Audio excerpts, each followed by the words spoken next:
ngi leen nuyu di leen jaajëfal si teewlu bi seen émission face to face amaat mbégte dellusiwaat tey nag ñuy dalal gan gu mag gu mata dalal ñu xamante nag bu yàgg suñuy émission ku ci yàgg bokk la donte nag gën nañu jàkkaarloo man ak moom tey ñu am mbégte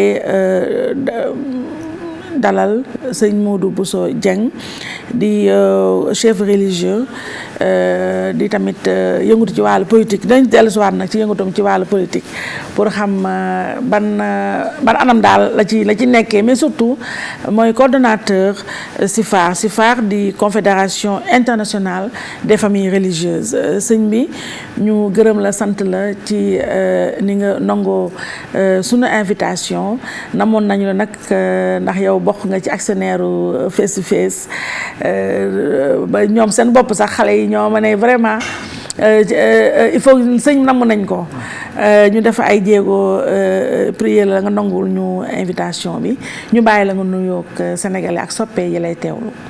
jërëjëf Aïcha maa ngi lay sant bu baax di la gërëm yow suma xarit nga bu ma yàgg suivre depuis des dizaines d'années ñoo ngi def ay émission muy aw yoon nga koy def ci manière nu mu gën a rafete ma lay sant di wax li Sénégalais yëpp wax di la gërëm ci liggéey bu rafet bi ngay def di nuyu waa TFM yëpp di sant liggéey bu rafet bi ñuy def ci Sénégal. jërëjëf alors sëñ bi ñu dugg nag ci biir émission bi dooree ko ak actualité bi muy rek état d'urgence bi nga xam ne njiitu réew mi jël na ko ci lañu dox ba léegi mu ànd ak couvre-feu boo xam ne 21h lay tàmbali jeex 5h du matin mu concerne nag ñaari région muy Dakar ak Thiès gis nga dogal boobu mu ko jëlee ba léegi bëgg nañ si am sa xalaat waaye surtout ñu bëgg am sa xalaat ci coow li mu jur xale yi ñu ngi génn ci dëkk bi partout di ñaxtoo ki di defanteek ñi nga xam ne ñooy force de l'ordre yi li ko waral mooy ànduñu ci dogal bi ak surtout nañ ko mooñee ba tagal leen ko mu bëggoon nag nga wax sénégalais yow ban jàngat nga ci am. subhanaka allahumma la ilma lana illa ma allamtana innaka anta al-alimul hakim hamidtu ma ya'zimuni min ad-darar min kulli shay'in bashar. Effectivement couvre-feu ce n'est pas pertinent. ci jamono yi nekk nii. ndax lan. parce que jaaroon nañ ci tëj sénégalais yëpp cette fois-ci c'est partiel. mais bu njëkk bi l'ensemble du territoire sénégalais bi yëpp lañ defoon couvre-feu 3 mois durant. pourtant joxewul woon résultat. teewul woon cas yi doon gën yokk. bañ dem ba président libéré ñëpp ne nañ dund ak maladie bi. donc ci lañ constaté que mu commencé wàcc. kon je pense que su fekkee ne buñ tëjee réew mi yëpp 3 mois du jëriñ dara gaw ma ne tëj Dakar ak Thiès dina jëriñ lu bari. bi topp it gaw ma ne dinañ tëj nit ñi de 21h à 6h. demee nga bàyyi waat leen ñoom ñëpp ñu dajewaat ci marché bi. dajewaat ci oto yi dajewaat ci bureau yi ce n'est pas très important. et puis le petit paradoxe en est que première geste barrière mooy port de masque. mais malgré les milliers de milliards de l'État il y a pas de petite rubrique consacrée au achat de masques.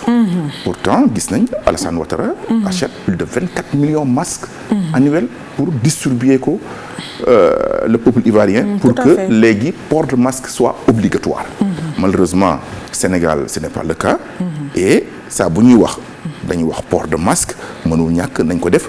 mais malgré les milliers de milliards dërëm génnu ci pour loolu te il faut avouer que am na ñoo xam ne 200 francs ou 300 francs par jour amuñu ko. amuñu ko nag dëgg la. ça il faut l'avouer.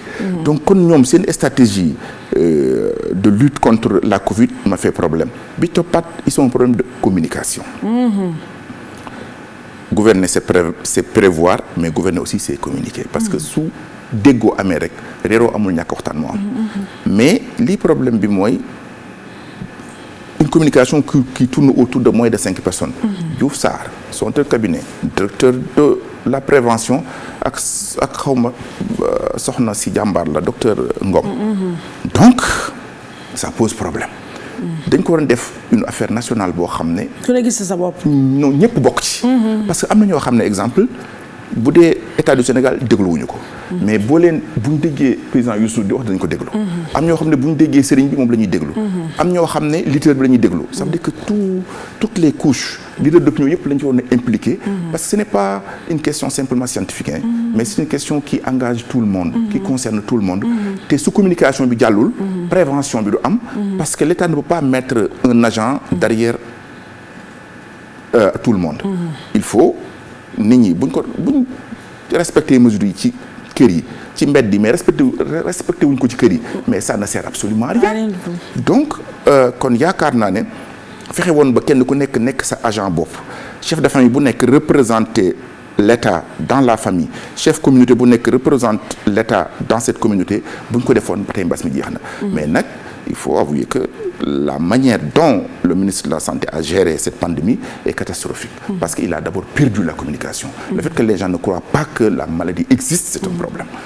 Aujourd'hui loolu moo tax nit ñi buñ génnul ci mbedd mi ñi ngi ci kër yi ñi ngi waxtaan ci kër yi ñi ngi dajaloo masque amul ci kër yi te pourtant kër yi moom war nañu tekk masque. soo demee Dakar foofu kër boo xam ne nit ñaa ngi fa loué nekk fa une dizaine et des dizaines donc duñ ko respecté parce que gëmuñu ko su ko gëmoon nag kenn ku ne sàmm sa bopp je pense que kon ci doon gën a yomb quant à émeute bi nag effectivement les gens sont extrêmement fatigués parce que li olof naan ku sa gim di ñàkk ci doo wax jàmm noonte nag émeute moom kenn war ko encouragé parce que ci état organisé lañ nekk te il faut que ñu xam ne aussi président bi même su fekkee ne décision bi mu jëmal n'est pas sage n'est pas pertinente mais ñu xam ne jëlu ko pour boppam ce n'est pas une décision politique wala politique bu concerner un pouvoir ou politique politicienne mais c'est pour gérer la prévention de sa population effectivement c'est normal donc kon nit ñi war nañ ci bàyyi xel loolu mais am na nag ku doon jaay cere ci mbedd mi guddi lay jaay te ci la yaakaar ki jaay sandwich ëllëg ki jaay sandwich xale yi jàng guddi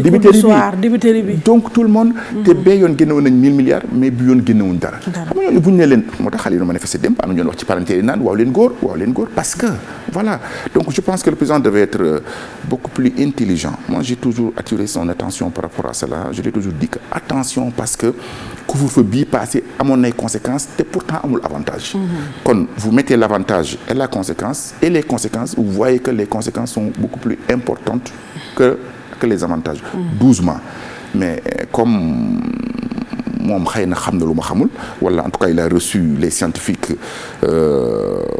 5 heures de temps durant bon nee na nuru na ko nécessairement que dafa war a def lii moom lañ fal donc il faut respecter sa décision. am na sànq loolu xam ne dañu si dellusiwaat muy gestion 1000 milliards yi nga xam ne moom la ñu amoon ci première vague bi mais ba tey ci couvre-feu bi fan yi voté nañu ci assemblée nationale li ñu tuddee conférence des présidents. kii na adopté nañu loi bi nga xam ne. offre le président le pouvoir d'agir. voilà de manière autonome muy buum ak bu mi mën a jël lu ko neex ci wàllu état d'urgence ak ñoom seen ndaxte bii nii 12 jours rek la war a durer foofu bëgg naa nga wax ma tuuti ci lu gàtt ndax gis nga ne ni nga waxee ne sànq ne couvre-feu bi c'est pas pertinent jël tamit ay pouvoir yoo xam ne nii moom président Macky Sall ñi ko jiitu woon di Senghor en passant par Ablaye Wade mosuñu ko am ci pouvoir ñu jël lépp concentré ko ci benn ay loxo est-ce que loolu dal na xel wóor na ci fi réew mi toll. bon soit que vous soyez optimiste ou vous soyez pessimiste tous les deux sont valables parce que mais ku gis doxinu président Macky Sall jël ay pouvoir di ko attribuer ci boppam kooku moom c'est sa façon de gérer. moom noonu lay doxee. day akimoo daal. waaw non seulement que akimoo mais daal day bëgg am toujours pouvoir absolu. alors bon. aayul tant que mi ngi resté concerné pandémie avec la maladie ak yooyu mu yam ci c'est bon mais suñ ko élargir nag côté politique foofu lay poser problème mais effectivement fii Covid bi toll actuellement que ñu permettre président que mu mën a gaawal mesures yi muy jël donc je pense qu'il y a pas de souci. mais nag mbaaru parce que ñun amuñu garantie ne du tarxis ci wàllu politique tamit. bon waaw mais je pense que les contre-pouvoirs sont là. fi ñu toll situation bi circonstance bi permettre na pour que ñu optimiste ci président parce que je pense que dëkkuñu ci moment politique xëy na.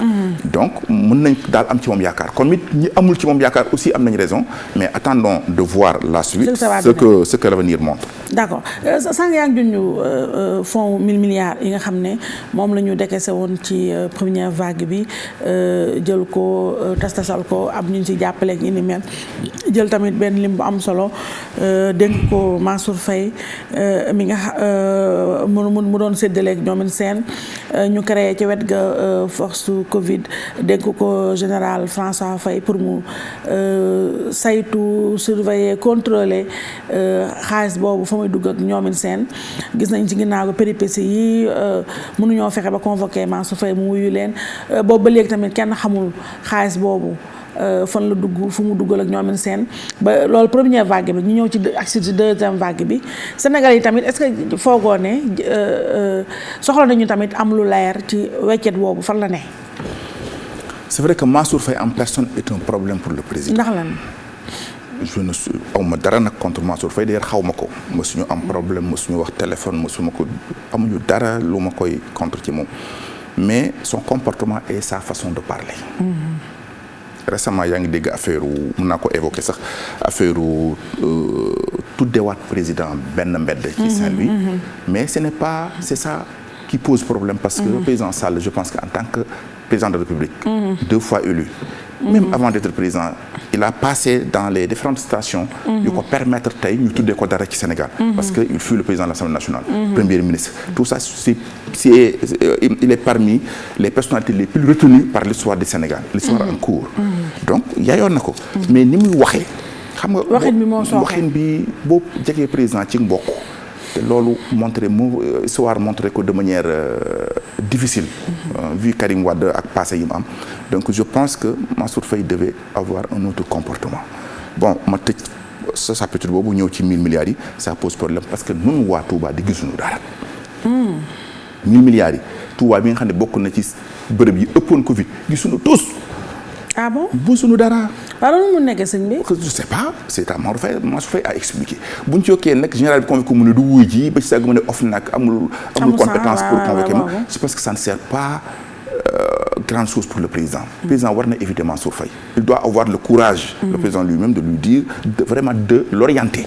Non, Mansour Faye. Voilà. Le président lui-même doit pouvoir orienter Mansour Faye ne ko Sénégalais yi kat dañ lay gisee nii wala dañ lay déggee nii sooy wax Sénégal parfois ni sëñ Modou Bousso mën a waxee tapé table ji yow bul def noonu parce que foo baa nit ñi duñu gis li ngay wax importance bi mais dañuy gis ne da ngay sama lii wala da ngay sama la donc su ko président defoon doon dama dàqal tuuti 1000 milliards pose problème parce que 1000 milliards anamu kuñ ko jox sëriñu daara yi jotuñu dara jàngkat xasaay yi doon def guddi jotuñu dara te pourtant ñaata daara la préfet tas ñooñu boole wuñ ci dafa mel ne kon daal ñi am làmmiñ pour taper le président gën a respecté ci ñi nga xam ne si duñu wax donc gestion Mansour Faye aussi ba léegi 1000 milliards mais fan la fi dugg kan lañ ko jox ana xaalis bi mais donc attention tard ou tôt Mansour Faye va rendre compte. waaw mu mënta ñàkk sëñ bi pour ñu jeexal ci Covid bi dugg na ci wàllu politique bi damay tegal ak ñetti yëf yoo xam ne ñoo fi ne xalif général des Mourides sëñ Mountakha barki Demba Ndiaye macha allah jël na dogal suspendre li nga xam ne mooy ay ziyaar ak yi ni mel 8 janvier ba le 22 janvier. Bëgg ci am sa xalaat mais surtout lan nga yaakaar ne moom la ñu war a def pour nag mun a yamale mbas mi bien que ñi ngi wax ci ay waxu vaccination président dégg nga ko ak ñi mu àndal waa ministère de la santé ñi ngi naan bientôt dinañ fësal programme national de vaccination te gis nga suñu dëkkandoo yi ñi njëkk vacciné ñàkk nañ ko gëm ak yi ni mel foofu daal laa bëgg nga wax ma ci dara ñu mën a tëj volet ko fi dugg nag ci beneen pàcc. Commençant par le calife général des Mourides atarallahu baqaa wa ayyadahu wa nasara lim def c'est normal mën nañ ko jàngee ñaari jàngin yu bokkul benn bi mooy est-ce que daf ko def pour daw mbas bi sañ na ko jaadu na parce que comme mi ngi woote pour que ñu respecter les mesures barrières les gestes barrières bien naturellement war naa débarrasser ci fu nit ñi nekk. te moom fu mu nekk rek nit ñi ne fa. kon war naa mën a tëju ne bu fi nit ñi ñëw di fi dajaloo parce que moom comme toujours këram day mel ne màggal war na suspendre loolu comme woote nañu ñu respecter gestes yi te gestes yi bokk na ci distanciation yi mais aussi effectivement bañ ci dajaloo. éviter les rassemblements te moom fu mu nekk rek rassemblement la mu fermer c'est normal c'est tout à fait rationnel.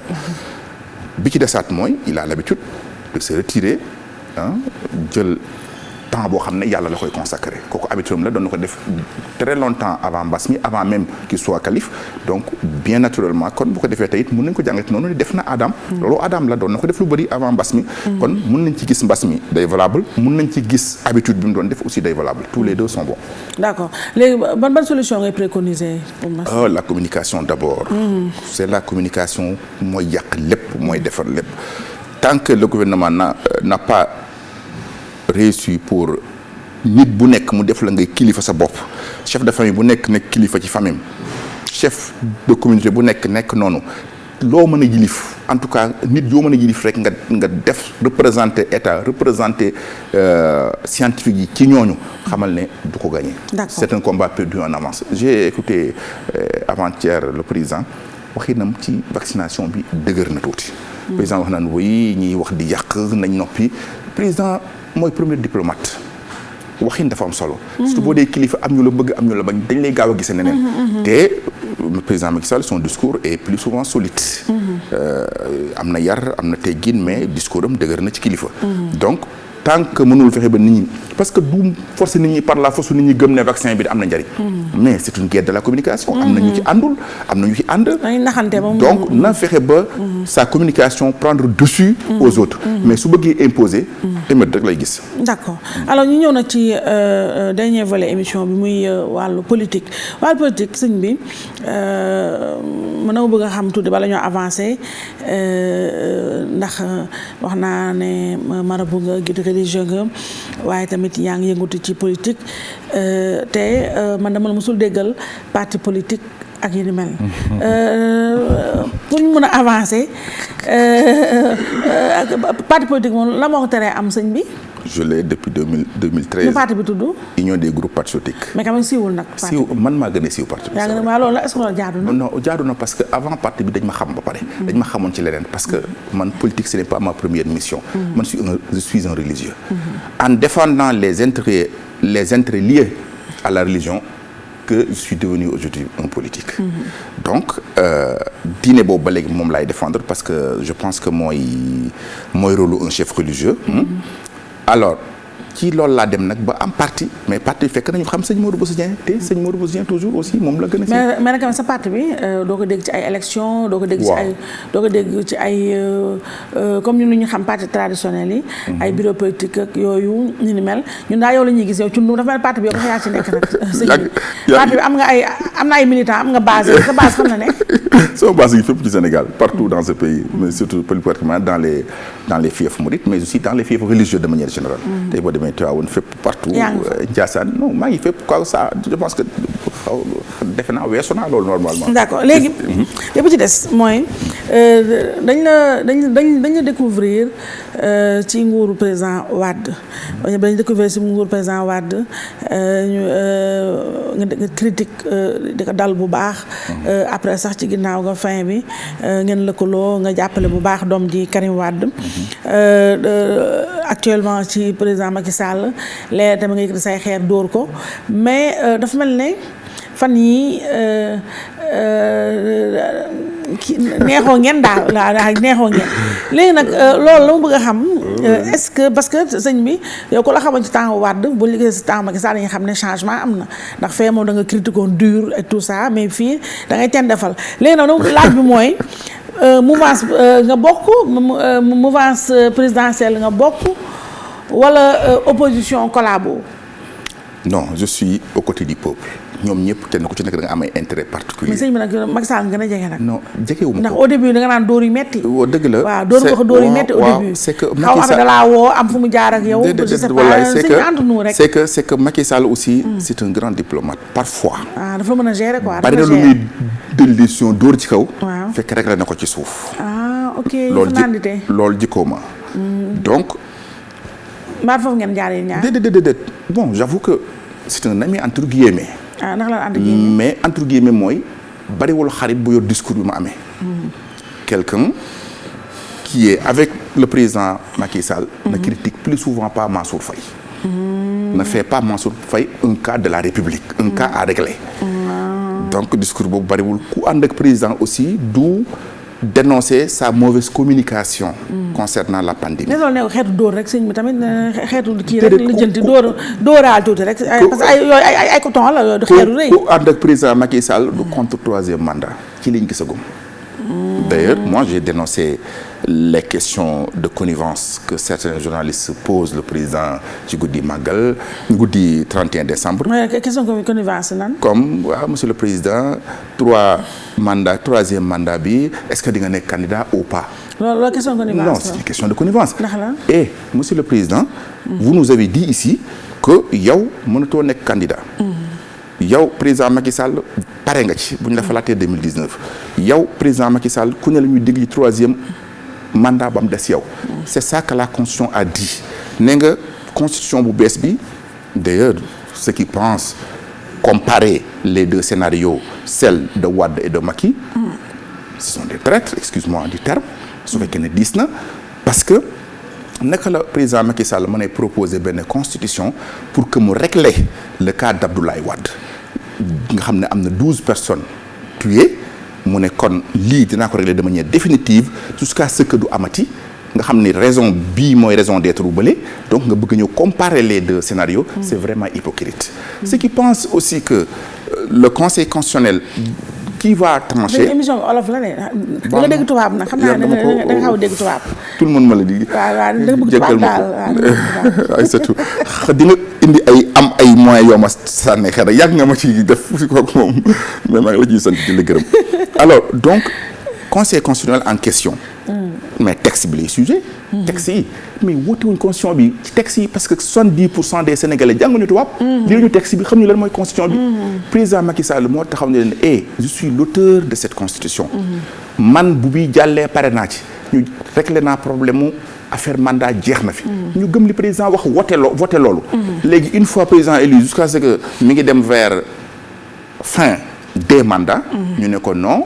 président xoolaatal texte bi parce que texte bi il a parlé de mandat mais le président avait clairement dit que jëru sax président le texte est très clair nul ne peut faire plus de deux mandats successifs mooy consécutif benn la ci tubaab comprendre nga donc loolu xale bi jàng C1 sax boo ko waxee tubaab la leer na donc mais léegi ñi xaw a am ci intérêt nag ne ko non président kon ba loolu joxal texte bi conseil constitutionnel waaye léegi ñi voté woon kon ñoom leur vote c'est des trahi parce que ñoom dañu voté woon ngir leen président bi ne man bu bi jàllee jeex na problème troisième mandat du fi amati man président Macky Sall kenn du ma dégg troisième mandat loolu la ñu voté woon léegi nag maintenant yëf yaa ngi waa jeex non jox ko conseil constitutionnel mu xool texte bi te ñii xamuñu lu texte parce que jànguñu tubaab 70% des sénégalais et puis constitution binduñu ko pël binduñu ko naar binduñu ko olof tubaab lañu ko jàng xamuñu ko dañ doon déglu le président bi wax ci liñ sukkandiku woon votel ko et puis certains encore hypocrites parce que je n'ai pas autre appellation li may bañ ma làkk tubaab jéggal ma ko mooy ñi naan président même boo deful waaw boo ko bëggul sax dañ la ko pousse pour nga def ko waa dama ne dañu bëgg baal ma ci baat bi ils veulent faire mentir le président wala déet kilifa gu toll ne président de la République am 60 ans Alaaji Macky Sall toog sol yëpp teg mbaxanaam jàkkaarloog sénégalais ni leen bii bu jàllee pare naa ci nga ñëw ne ko non pare woo ci non texte mu ne texte bi leer na maa ko def te débat boobu amul lieu nga taxaw ne ko non dina am lieu et di nga def te di nga defaat beneen mandat moo tax journalistes yi bu ñu nekkul woon bu ñu posé woon question de connivence il devait poser monsieur le président yaa waxoon lii ne constitution bi ne na lii léegi gis nañ ne koo fi wax nga sanctionné ko koo fi waxoon nga bàyyi ko pourquoi léegi foofu sëñ bi damay taxaw émission bi sax li ñu desee sa muy bàyyi ko mais foofu da nga fi wax yu am solo yoo xam moo dama bàyyi la ba nga daaneel da nga fi wax yu am solo da nga ne journalistes yi demoon keroog 31 décembre oui ay question connivence lañu. ñoom ñëpp l'ensemble sans exception oui. waaw question connivence bu ñu ko waxee si ñu déggul ñoo mat la ñi nga xam dégg ñu tubaab mooy ay question raayaate neexalaate président Macky Sall. bon waaw. genre non moom mooy li président yi wax naan li monsieur président bi di wax naan Macky Idrissa c'est un deal maanaam c'est un deal positif. def ko deal positif rek. voilà deal positif waaw donc kon ba tey su ma la dégloo. ndaxte sànq sa jox man nag baatu deal ak positif ñaari baat yooyu kon de ci tubaab rek la am. deal ak positif parce que ci balaaxa ci arab dafa am lu ñu naan diddaani laay tamian. mooy yaa deux différents termes. qui se regroupent jamais. donc deal ak positif. mënta ànd ci président Sall laa ko mos a déggee. moom nag c'est un professeur.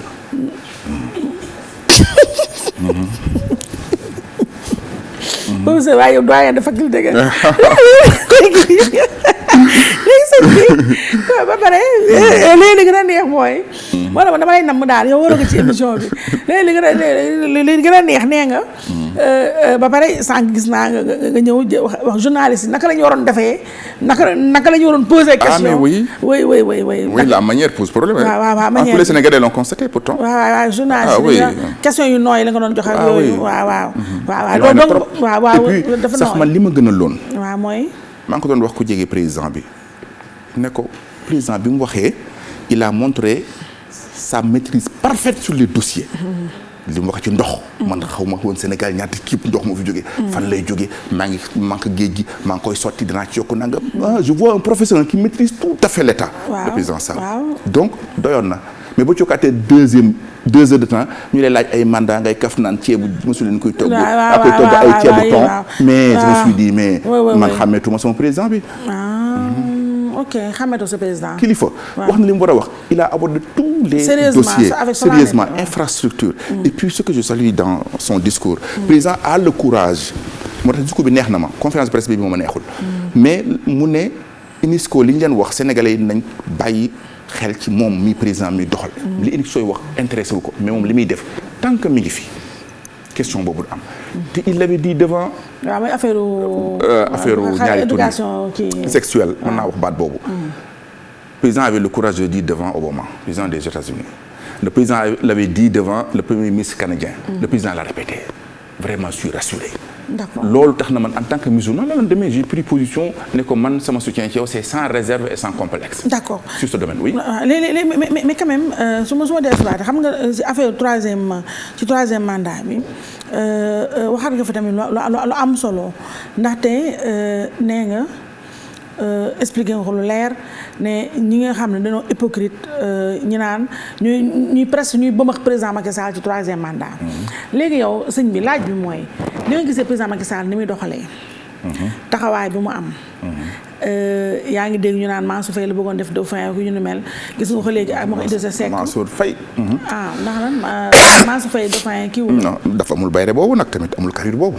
bon Mansour Faye. di tout kenn xam ko nag jaarul woon fenn bëgguma wax ci Mansour Faye. comme dama mais foog na tam sëñ bi Mansour Faye bu góorgóorloo tuuti xaw a góorgóorlu tuuti xaw ko pikiir jalis ko dara. dina yokk yaram yokk tegginam. chance waxinam. di wax ak ñu ko soof. di déglu lu ko naqari. donc mu def ko bind la mooy mën a yam tempérament lañ am baaxul. ok mosuma koo gis nag mosuma koo soxla xaw ma koo xam. dama sujet rek. ok donc ma ñëwaat ci ne ñi koy tanti théoriser ñëpp kenn gëmu ko ci. moom ak kenn gëmu ko ci. kenn gëmu ko ci. parce que président Macky Sall amul dauphin parce que créé wu ko daf ko ragaloon. dafa ragal dauphin parce que moom dauphin Abdoulaye Wade la woon. mu gis ni enfin ma ko Wade ni mel. moo tax ku am doole Badara Cissé Mimi Touré ñëpp. mu massacré léegi nag il est en face malheureusement actuellement à cette situation. Idriss Seck si Idriss pense. que Macky dafa ko fi bàyyi se trompe lourdement. ah bon. oui. ndax lan. non je ne pense pas. damay analyser rek. waaw analyste nga. président Macky Sall ñi fi sës dafa am ak ñoom problème. bu ko fi Sonko remplacé maa day taali. Karim Wade bu ko fi remplacé maa day taali. non daf ko tëj 3 ans ferme. du ko baal. du dëgg détruire PDS arrêter 25 responsables. oui. Idrissa aussi coolee fi nekk rek. mais une fois au pouvoir beneen nit ngay gis ak ñi mu àndal. ak réalité ba mu yor. te it président Macky Sall waa këram li leen tudd ci ay scandale financier c'est trop. surtout nag ay mbokki soxnaam. surtout rakki boppam.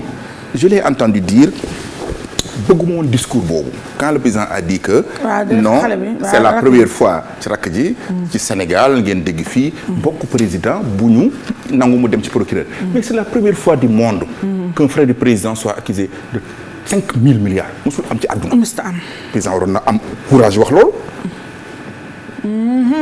donc doo présenté rek sama rakk dem na ci yoon oui xoolee ma mosul am nañ ko wax ne ko non mais honte sa rakk mosul fi tuumaal benn rakku président 5 000 milliards il faut être honnête Karim Wade sax waxuñu ko woon matu woon sax loolu yaa ngi dégg donc kon yaakaar naa ne le président doit être beaucoup plus modeste beaucoup plus ku baax la nag sama xarit la sama xarit après émission bi dootoo nekk di xaritam li nga fi wax yëpp non man yàgg naa mel nii man chaque fois damay wax li ma gëm dëgg la ma non président nee na yow da ngay chantage président mënoo nekk baat ba tam dégg naa ko nga baal ma xam nga tam xam man sawruma invité sëriñ ñi parce que du ma ñemee wax yenn wax yi waaw sëñ bi nag dañ la xaw a kii nag baatu maître chanteur nag man bëgg dëggu nag non léegi sax mi ngi wàññeeku may soog a commencé la gënoon fort mais léegi alhamdulilah mais dama mas am courage affronter lépp lu ñu may commenter parce que man damay commenter ku ne nu ma gisee ku ne sañ na ma commenter nu ma ko gisee mais dama ne dañ maanaam oui président c'est fini du ngeen waxaat parce que yéen naa nga may leen moo hasbunallahu wa ni'mal wakiil man surtout sëñ Touba la maa ngi wax sëñ Touba dañuy waxaataat après plusieurs fois dañuy ànd day am divorce idéologique parce que tant que mi ngi defee nii man tamit may waxi nii bay boobu ñu damay chantage tant pis parfois aussi ku baax la dëgg la nit ku baax la de parce que loo ci mën dégg am na yar am na teggin mais nag sa modestie pose problème sa famille pose problème mais kon yow sëñ bi pour ma dégg pour que ñu éliminer affaire question boobu yow chanté loo kenn santé pour la jéemoon ne ko kii nii mu mbëkk nii pour mu jox la xaalis ak yooyu ay bagages ak yooyu oui mais je n'ai jamais été demandeur de quoi qu'il en soit mais mosoo jox xaalis moom ni un sou sama jox xaalis moom bu baax sax pardon bu gaaw a dem ngeen président Macky Sall mos na la jox xaalis waaye ay yoon yu bëri daf may dimbali bon waaw dimbali dans ñi président yi dimbali sëñ bi nag nekkoon néew doole bañ a dimbali nag loolu lu ma sous quelle forme xam nga fa waaw sous quelle très bien waaw sous quelle forme màggal day jot màggal day jot président dimbali waa Touba ñenn ñi nga xam nañ ne day jaar ñoom pour séddale ma am social mais du ci def loxoom may génn juróom-ñeenti nit ñuy tari alxuraan yëgal ko mu jox diw ne ko joxal sëñ Modou nangam màggal jot mais tari alxuraan bi pour lan la woon tari alxuraan non dama may daara alxuraan yu jàng alxuraan may génne ay xale récemment ma génne juróom-ñeenti xale juróom-ñaar di ay góor ñaar di ay jigéen ñu tari alxuraan am diplôme de maîtrisation mais sëñ bi loolu kese jànd ñu lay jàppale non c'est un petit exemple man président presque màggal ba màggal laa jot si te du màggal yëpp waaw mais àggal si exemple donc il a toute une liste boo xam ne daf leen di dimbali de vraiment oui du man rek de sëñ si wax ñëpp lay dimbali ak néew doole yi exemple tam xarit man néew doole laa man waaw peut-être dana ma si jàppale mais gis nga gestion de l'État gouverner c'est gérer dans la complicité et puis le droit c'est la codification des rapports de force waaw jàng naa ko nag tamit uyu ma je suis cadre je sais xam nga ce que les gens ne savent pas mooy science islamique laa jàng mais léegi yër naa yëpp rapport de force yi ñoo tolloowul mënoo ne exemple yow Aïssatou am nga sa benn site boo xam ne man xamuma ko léegi bu aide à la presse ñëwee di nga tolloo président Youssou Ndour mais am macha allah TFM am RFM comprendre nga ça veut dire que kenn ku ne ni nga toll la yàlla apprécier d'ailleurs ñi la président Macky Sall apprécier keneen noonu la lay apprécier donc man dama jiite ay nit ay junni nit son président joxee damay séddale son président joxul damay séddale sama social dépasse 140 millions annuels. mais moom président sëñ bi à hauteur de combien la lay jàppale. dégg nga à hauteur de combien la bu la jox ay enveloppe. non écoutez étant homme d'état du ma ne lii la may jàppale. mais daal dina may jàppale màggal dama bëgg mu leer de. aw ma enveloppe politique yu ñu may jox màggal la ñuy jàppale si Sëñ Tuubaa yëpp mbaa ba wuñ ci ëpp.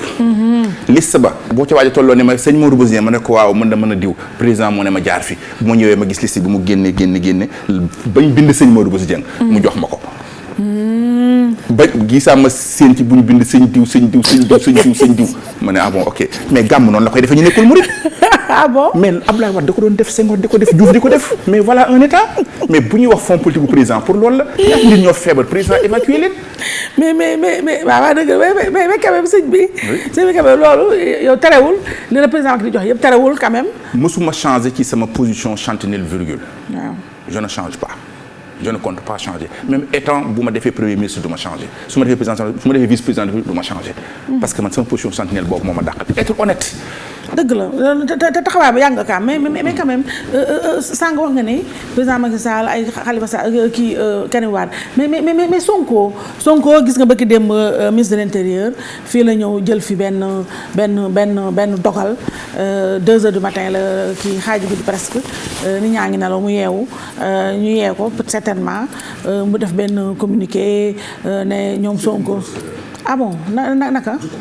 Sonko il y a quelqu'un qui dit que le président Sall est le directeur de campagne de Ousmane Sonko. Effectivement oui. waaw agent marketing am. da ngay njëkk a commencé Ousmane Sonko n'était pas connu. waaw dëgg la pourtant yàgg naa coow. nekk chef de parti. waaw comme ñëpp. yàgg na bruit mais une fois que ñu dàq ko. waaw ni ñu ko dàqee. léegi victimiser nañ ko. mu jóg bi mu demee législative benn député la. mais acharnement bi ñu def entre législative. ak présidentielle tax na mu may ko ma ñëw 3e position. donc boo bàyyee ministre de l'intérieur bu bàyyi ba samedi. 2 heures du matin waaw.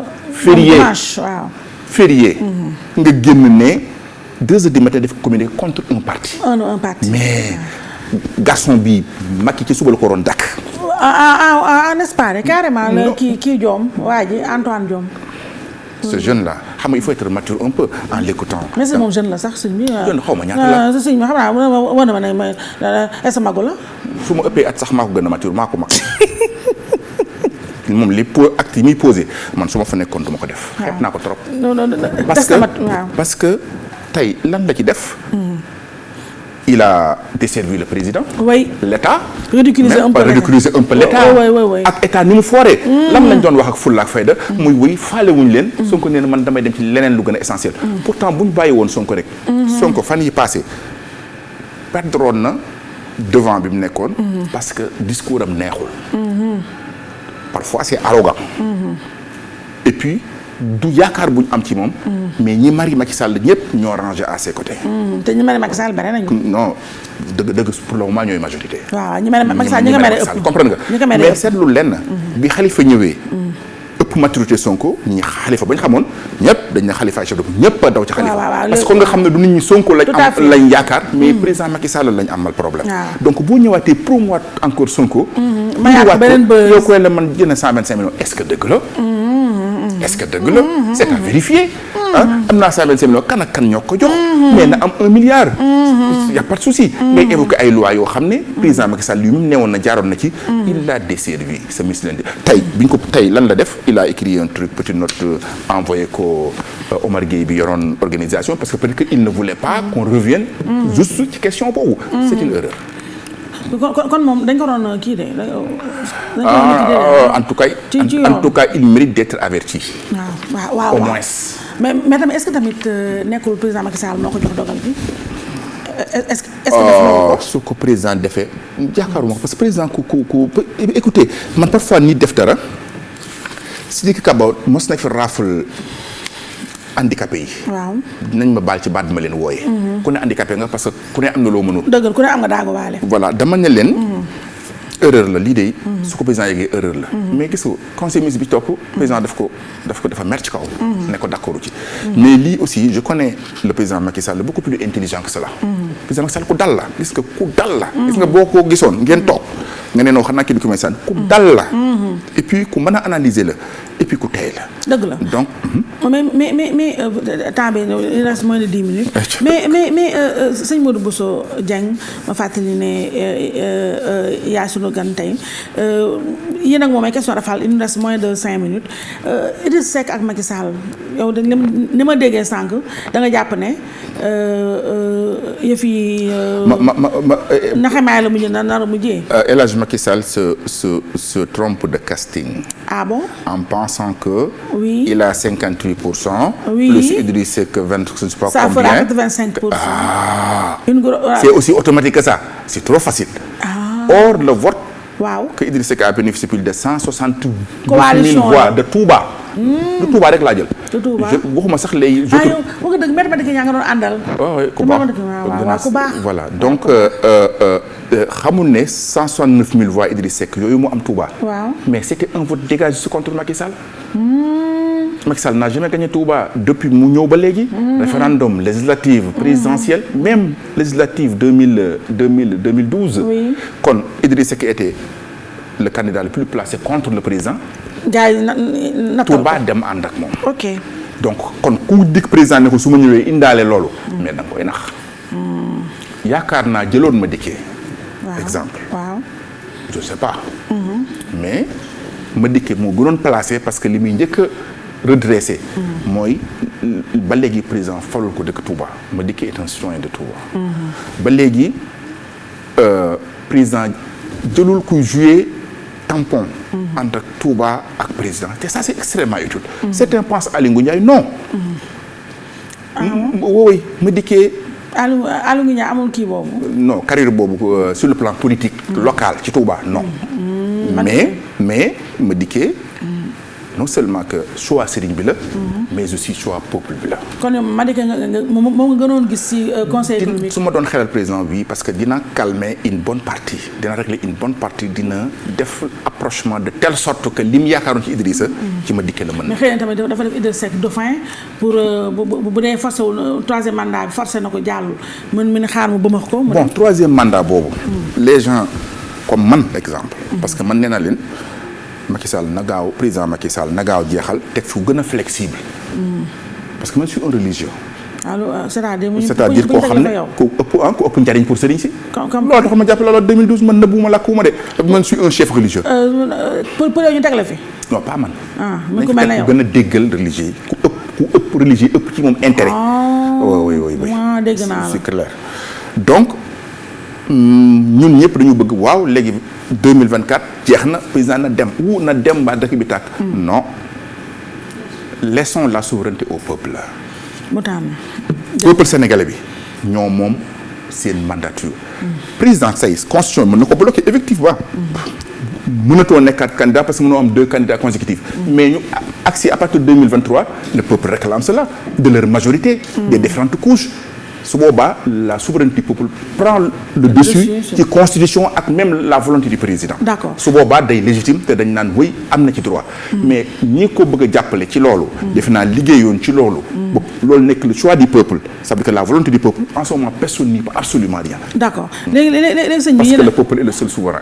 léegi sëñ bi yi ma question Rafal conseil économique Mimi Touré moo ko jiite woon léegi ñu ngi koy yónnee. malheureusement on voit. créer encore beneen Sonko mais bii plus dangereux. pardon Mimi Touré moo nar a gën a dangereux. non parce que kii daf leen xamal lépp tamit. te it pànk laa gis te. pànk laa gis te it am na ci lu mu toog. gis nga ku dul gis soo ko ne kaa ñu xeex mooy la aywa am na lu mu denc. dëgg la évite cela évitons Mimi Touré. évitons Mimi Touré mais lan moo tax Mimi Touré jóge fa barki démb rek ñu yónnee ko. pourquoi envoyé guñ Mansour Faye depuis truc. su ma waxee sax ñu ne damay acharné wu ci moom mais ñi ko jiitu woon. dëgg la ñi fi jëndoon ñi fi jaaroon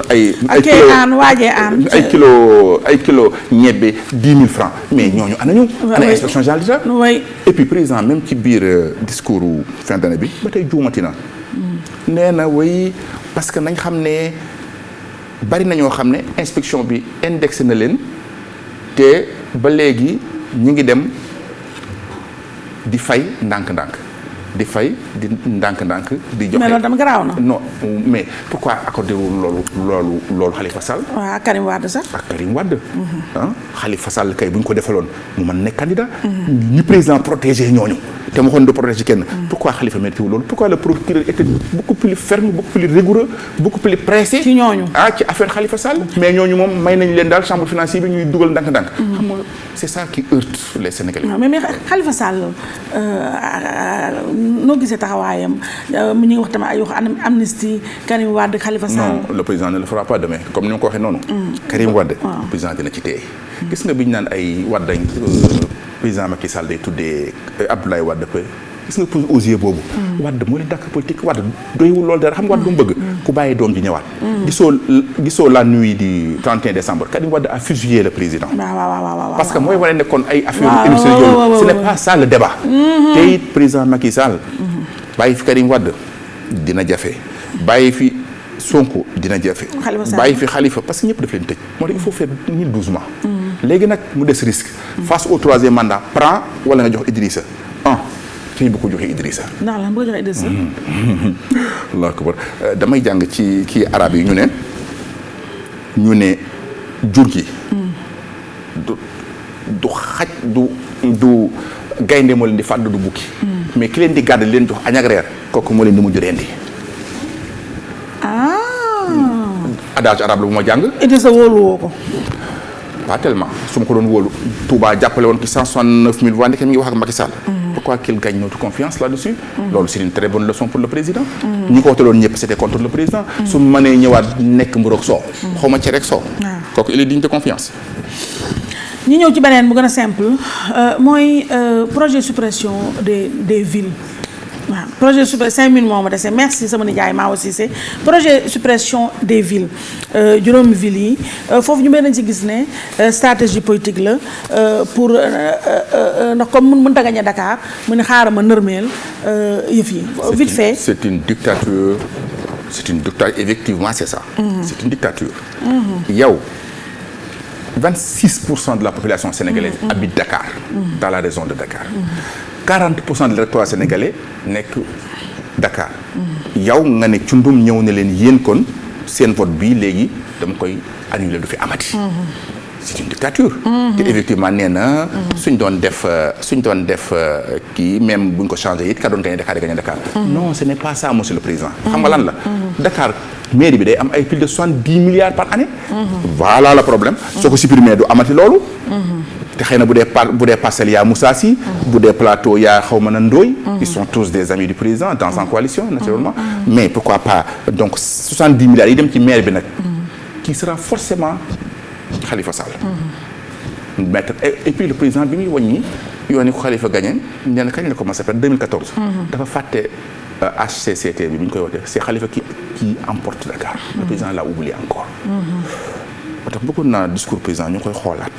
waaw moom foofu nag ña ko yore communication ñoo ay nalawkat yi. non ñooñu kay nag. waaw ñooñu président sax leen ndax communiqué. waaw mooy ndax communiqué ñooñu kenn waxatu ko léegi sëñ bi. te pourtant président def na. lu ñu mën a convaincre nit. waaw mais. wax dëgg yàlla parce que nag def na de. waaw def na. guuma El Hadj Macky Sall bay boo ñu ne woy dañ maa gis dañ maa wàññi. maa ngi waaj transhumé tant pis man. mais sa waaj a transhumé tam sëñ bi. kan est-ce que ku transhumé dina yor sama discours bi. mais du tam nekk pour oser nii rek. non mais sëlëmuñu ko nii rek may ñu ko nii rek ñu ne en passant suma population buy déglu. waaw vaar mi ngi fi de ba noppi mooy non man waar nañ indi 22 ans de carrière politique aw ma waar. ku neex teg lu la neex je suis toujours cohérent je n'ai jamais contre une personne jamais du sama façon de faire dama ne leen même suñu borom may yaamal misqaala daratin xayran yara wa may yaamal misqaala daratin charran yara ku def la wax. ku def lu baax kaay jël ku def lu bon kaay jël. président Macky Sall def na yu bon def na yu baax Abdoulaye Wade defoon na yu baax def yu bon. keneen ku fi ñëw def yu baax def yu bon. waaw justement c'est Abdoulaye Wade temps bi jeex na. mais soo àndeek opposition soo waxee lu président def ci lu baax ñu ne dañ ko fay. soo àndeek président soo contre opposition ñu ne. loolu Sénégal léegi Abdoulaye Wade bi mu tudd léegi nii seen relation yi léegi fan la kañ nga ko gëj a gis moo xam Macky Sall nu mu demee. xaw naa yàggus lëf nag pour dire vrai parce que Madické moo ëppoon lu may jaar ci moom pour dem ci Abdoulaye Wade bi muy nekk kër Madické doon nañ gis lu bari. mais depuis mu quitté Madické dama am fidélité wu suivre Madické bi nga xam ne mooy sama taalibe maam. moo nekkoon xaritu suma waajur. moo nekkoon borom këru sama mbokk yaay. ça veut dire que daal nekk sama famille. waaw te it yóbbu woon ma nag ci Ablaye Wade. te ragal pété day raxaje ma sën. voilà donc bi Wade tàggale ko Madické moi j'ai suivi Madické bul fàtte ne xaju asaabu kër fi. bokk na ci benn mala bi suñu borom tagg. ci fidélité. pourtant xaj la te kenn bëggul mel ne xaj mais xaj boobu bari na nit ñu gën suñu borom tagg na ko ci alxuraan. comme ni muy taggee les plus saints. xam nga lu tax parce que xaj ba sàmm bi mu doon àndal dafa bokkoon ci xale yooyu. xaj bi daw dem toppi sàmm ba. donc lii mooy sama problème ak Abdoulaye Wade. mais ku baax la malgré problème yi ñu amoon yëpp recevoir na ma kër ma dikkee jox ma ñaar loxo ne ma yow éternellement yow laay woowee sama député. je regrette de vous avoir connu tard. Dernière question sëñ Modou Bousso Dieng. C'est déjà fini hein? C'est déjà fini. Karim Wade ak Khalifa Sall gis nga si ñoom ku mën a wuutu président Macky Sall. ñoom ñëpp bu leen président yi bàyyi suba ñuy ñëw di gagné. mais d'accord 2024 à part Macky Sall kan nga gis yow ban profil. kan wax nga sànq religieux yow mën nga ko nekk. ou bien kan nga gis. bon dafa bari ay circonstances. intermédiaire balaa boobu. su fekkee ne président dafa baal Karim Wade. ak Khalifa. beneen lecture la. beneen doyen la beneen reconfiguration la. bien naturellement su fekkee nag moom ma fi nekkoon nii buur di bummi. su boobaa le peuple sera l'opposition. yàlla rek xam. su fekkee ne moom ci diggante bi juboo nag mburoog soow cere ak soow. yaa ngi dégg wala mu jubóog keneen. pourquoi pas mën na nekk parce que Macky Sall it ku mën a. politique la wala ay Amadou Ba yooyu façon yooyu. je pense pas Amadou. li gënoon a baax mooy président bu fi bàyyi mu bañ fee bàyyi ku mbokkal dëkk côté Fouta ak yooyu. ndax lan. moom daa bëgg mbokkam yi. xam nga nomination yi ci ëpp mbokkam yi la damay bañ nag ñu defee ne damaa contre ki te man samay doom am naa ñaari doom yi suñu mbokki pël sama maam sama yaayu papa pël la. mais daal président mbokkam yi di leen fonk. de telle sorte que bu ne woon Amadou ñu ne fu mu dëkk ñu ne boori Fouta ñu ne day doy waar. problème la. comprendre nga. Matar Cissé nag.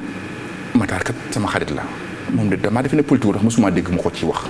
xëy na loolu la mais ñi man yor kii bi bari na am na ñeneen ñoo xam ne. ay mbokki président lañ te reconnaître nañ leen fu ne. dans le monde mouride. comprendre nga mais na président essayer dindi liñ jàpp ne toute élection les mourides doivent prendre revanche ci ñoom parce que président refusé na pour fal ko bokk ci ñoom loolu il faut que cette réconciliation politique. d'accord comprendre nga man ça c'est mon rôle au côté du président raison pour laquelle toujours may wax ak moom parce que dama ci bëgg jouer maximum possible. sëñ Modou Bousso Dieng sa émission jeex na ñu bàyyi la nga tàggatoo ak sama fàttali ne yow yaay coordonnateur confédération internationale des familles religieuses CIFAR ñu bàyyi la nga tàggatoo ak. je pense que nous avons été objectifs. waaw je pense. l'essentiel comme toi bi mooy ay bàyyi naa ko. waaw non waxatuma bàyyi naa tubaab bi. non je vous en prie. ñun daal ñu ngi yaakaar naa li ñu wax. waaw na yoon dina am ñu mer am ñu kontaan am ñu mer am ñu kontaan. waaw mais tàmm nga loolu yow bon ñaar yëpp a yem ci man. waaw mais su ma génne daal man xel mi dal na. boo ma laajatoon suba. lii ma wax rek laay waxaat. ma gërëm leen gërëm président Youssou Ndour ci liggéey bu rafet bi ak ñi ma àndal ñëpp rek surtout yow macha allah vous êtes parmi les plus brillants journalistes. macha allah et puis comme man am nga courage am nga fit ñi nga affronter tout le monde. dama lay apprécier puis damay kontaan su ma lay seetaan ma ne su ma soxna si soppiwul ba léegi. waaw yow la sëñ bi li nu boole dafa bari donc man ak yow mën nañu wax ne petit bagara man ak yow petit bagara donc te tamit sa français dafa ma neex ndax. damay damm yàq rek di dem. waaw non parce que. mais léegi dégg naa ko amoon naa courage di ko wax di damm ba léegi. maa ngi fàttaliku ndeysaan may nuyu waa sama papa jooju El Hadj Sidi Lamine Niass bëgg de moo Ndiaye la doon dañ ko doon. en tout cas voilà di ko fàttaliku te ba tey mi ngi ci xol yi moo ma doon wax ne moom dafa la yàgg bëgg. mënuma sëñ bi man ak moom dafa am na nu bokk. bu ñuy làq tubaab bi ñu di daaru di xam te ñun ñu ngi lay wax. mais léegi yaakaar naa. non les macha allah maa ngi ñëw ndànk-ndànk. ñëw nga macha allah yokk ma ñaan. waaw bu baax ba beneen yoon déwén fii bu ñu fi ñëwee. français la ñuy def man ak yow. journaliste face to face xoolal face to face en français. xam nga ñu bëri ñu ngi ma koy réclamer. jeex na mais déwén man ak yow. en français. du ma damm benn yax. ma yow tamit dama too benn yax. kon sëñ Modou Bousso Dieng la woon. ci biir face to face ñu ngay gërëm di ko sant bu baax di gërëm naka noonu mbokk yi nga xam ne ñu ngi ñu doon teewul may gërëm nag bu baax sama rakk ji Ndeye Marlène Diaw borom glam style by Mado ci coiffure bi ci ak i tamit ci make up bi adresse am mi ngi fi ci suuf rek Moussa Sène nga dugal ko ma nga foofu ci wetu Camp Leclerc di gërëm naka noonu sama rakk wax naa ko keroog ci semaine bi Fatou Dieng moo génn ci man fii sama rakk ju baax jooju indi ma ci nag macha allah yu doy waar sama rakk ji borom info du matin lii moo fa génn mu jaare ko nag si jaara bi moo ko defaral lii moom Fati mu xalaat ma ci mi ngi noonu nag numéro téléphone am mi ngi fii ak yëfam yëpp Moussa nga dugalal ma ko di gërëm bu baax sama rakk ji Fati di gërëm naka noonu xale bi ko defaral lii muy jaara bi yi ñëpp ngeen dem fa dafa naa mat leneen yi ñoo xew léegi donc ma koy gërëm di ko sax di gërëm sama beneen rakk Maymuna Gueye borom yeewu leen Maymuna dafa defaral teraanga ju rëy barki dee mooy Njaay ma am lu ma soxla dem ci moom loo xam ne su ma demoon feneen dinaa fay gàtt benn 500 000 francs mu defal ma ko di jël si ay presque 2 semaines def na ko ma pare bu ko fay mënu ma mukk tëdd ci raay ba yàgg na ma xale yàgg nañu dafa teraanga sëñ bi nga ñaanal ma sama rakk yi ñu seen biir xol laa nekk ma nekk seen mag ñu teg ma ca kaw lu ma soxla ci ñoom maa ko fa bàyyi di leen gërëm di leen sant di gërëm naka noonu nag équipe face to face yëpp sama grand comme mi ngi ni nga ñaa ko gis Ibrahima Cissé comme d'habitude rek moo nekk ci production bi feggoo ak sama nijaay Maawo Cissé promo yaa ngi noonu Abdourahmane Dia ñi ma nga gis naa leen tey Vieux Diouf ma nga noonu ñoxo ku ma fàtte nga baalu Moussa Sène ci montage bi face to face incha allah beneen dimanche jërëjëf